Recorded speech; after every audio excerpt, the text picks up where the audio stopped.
2 number অঙ্কে দেওয়া আছে সামান্য ভগ্নাংশ ও দশমিক ভগ্নাংশে প্রকাশ করতে হবে। আমরা 1 নাম্বার অঙ্কে শিখছি যে একটা সামান্য ভগ্নাংশ দেওয়া থাকবে, সেই ভগ্নাংশ থেকে শতকরা কিভাবে প্রকাশ করা যায়।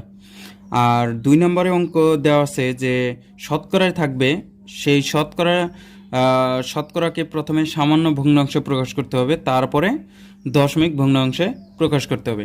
তো এইখানে দেওয়া আছে 45%। প্রথমে এটা আমরা সামান্য ভগ্নাংশে প্রকাশ করি।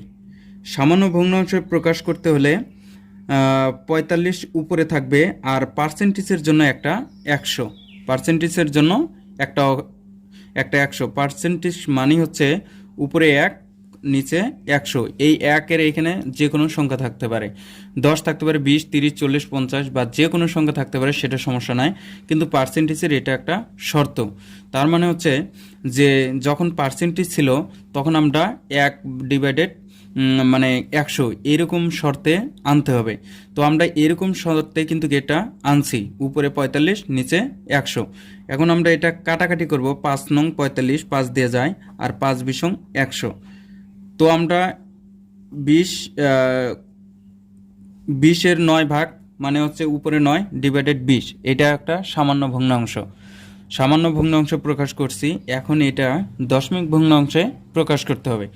দশমিক ভগ্নাংশে কিভাবে প্রকাশ করব? দশমিক ভগ্নাংশ প্রকাশ করার জন্য এই 20 দিয়ে 9কে ভাগ করব। তো ভাগ যায় না, একটা শূন্য নিলাম,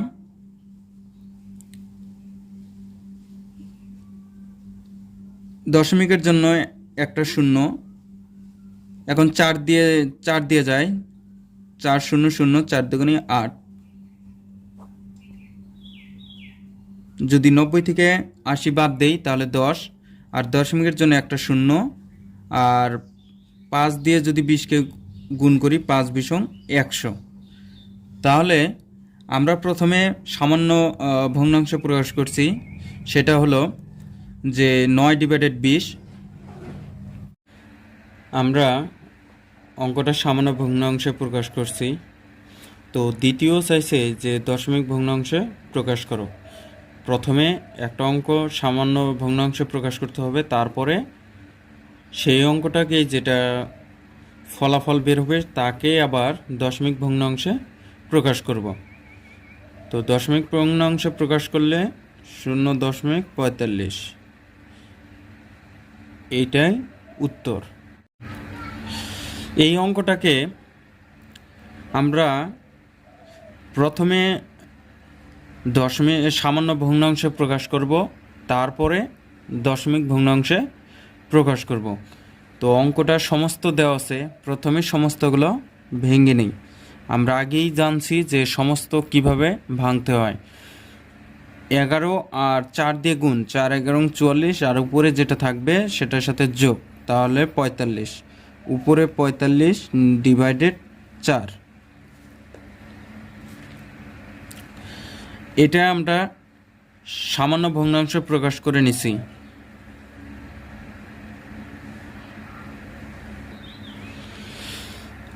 এটা একটা সাধারণ ভগ্নাংশ। এখন সামান্য ভগ্নাংশ, এখানে একটা পার্সেন্টেজ আছে। সামান্য ভগ্নাংশে কোনো পার্সেন্টেজ থাকা যাবে না। তাহলে কি করতে হবে? এই পার্সেন্টেজটাকে তুলে দিতে হবে। আমরা জানি পার্সেন্টেজ মানে সমান সমান উপরে যে কোনো সংখ্যা থাকতে পারে ডিভাইডেড 100, তার মানে হচ্ছে নিচে 100 থাকবে। তো এই পার্সেন্টেজটাকে আমরা এখন তুলে দেব।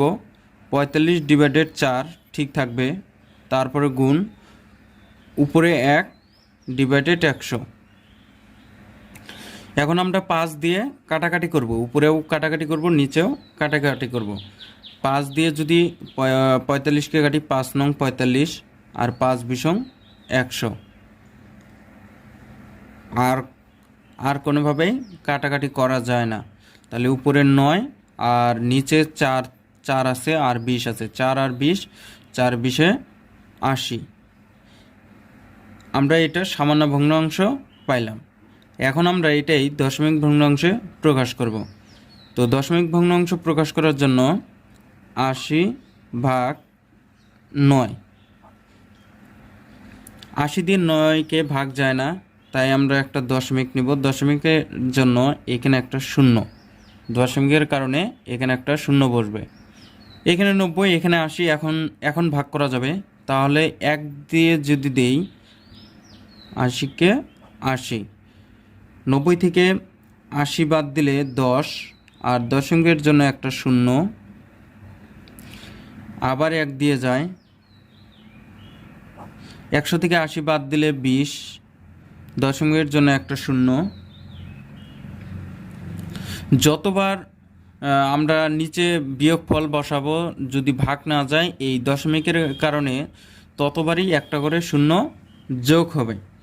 তো এখন যদি 2 দিয়ে দেই, 80 দুগুণী 160, 200 থেকে 160 বাদ দিলে 40, দশমিকের জন্য একটা শূন্য।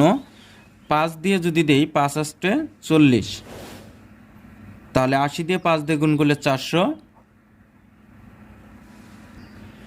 সমান সমান 0.1125। এইটাই দশমিক ভগ্নাংশের উত্তর। আমরা এখন 3-এর অঙ্ক সমাধান করব। 3-এ বলছে যে 125-এর 5% কত, মানে 125-এর 5% কত। তো 125-এর এখানে কোনো পার্সেন্টেজ নাই, এটা আমরা একই রাখবো। এইখানে পার্সেন্টেজ মানে আমরা একটু আগেই করলাম, পার্সেন্টেজ মানে হচ্ছে 1/100, ঠিক আছে। এর সাথে মানে গুণ অবস্থায় 1/, মানে 100 আছে, তাহলে আমরা এটা আগে শতকরা প্রকাশ করে নিই। তো 5 গুণন পার্সেন্টেজের জন্য 1/100।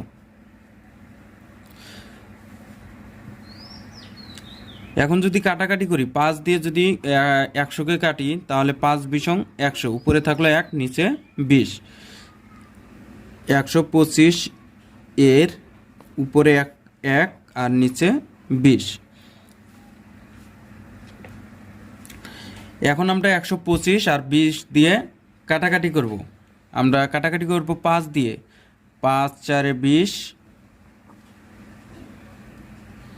5 25 125।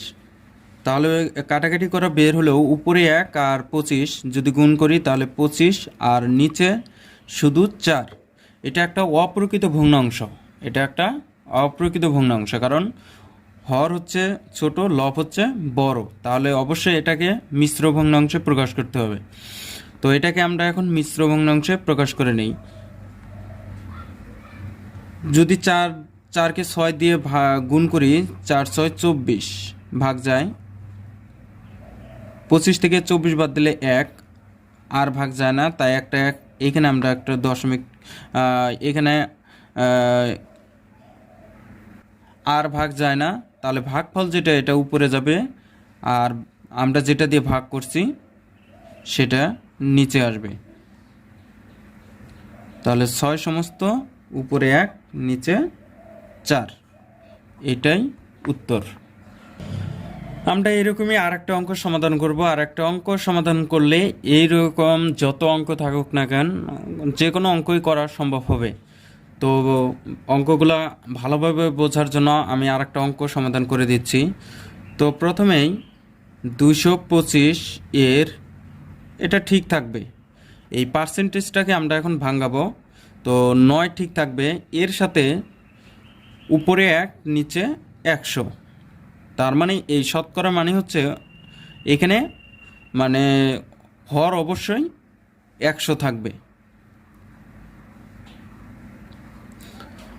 9 দিয়ে আর 100কে কাটাকাটি করা যায় না, তাই এখন আমরা গুণ করে দেব। 225 এর এই 9 উপরের সাথে, 9 নিচে মনে মনে একটা 1 আছে, এটা এই 9 আবার নিচে নয়, এটা উপরে। 9 আর 1 গুণ করলে 9, আর নিচে 100।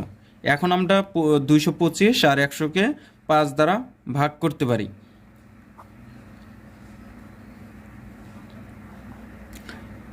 5 বিশং 100,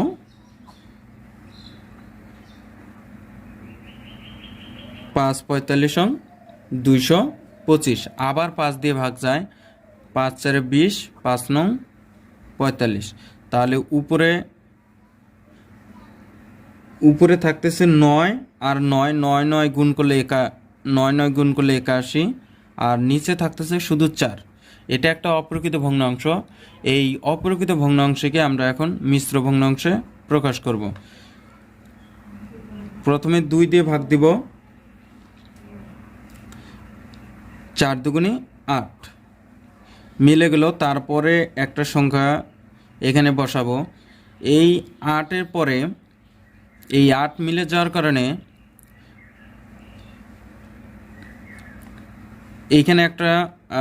এইখানে একটা শূন্য হবে। তো এই শূন্যটা এখানে না দিয়ে শূন্যটা আমরা এইখানে দিব।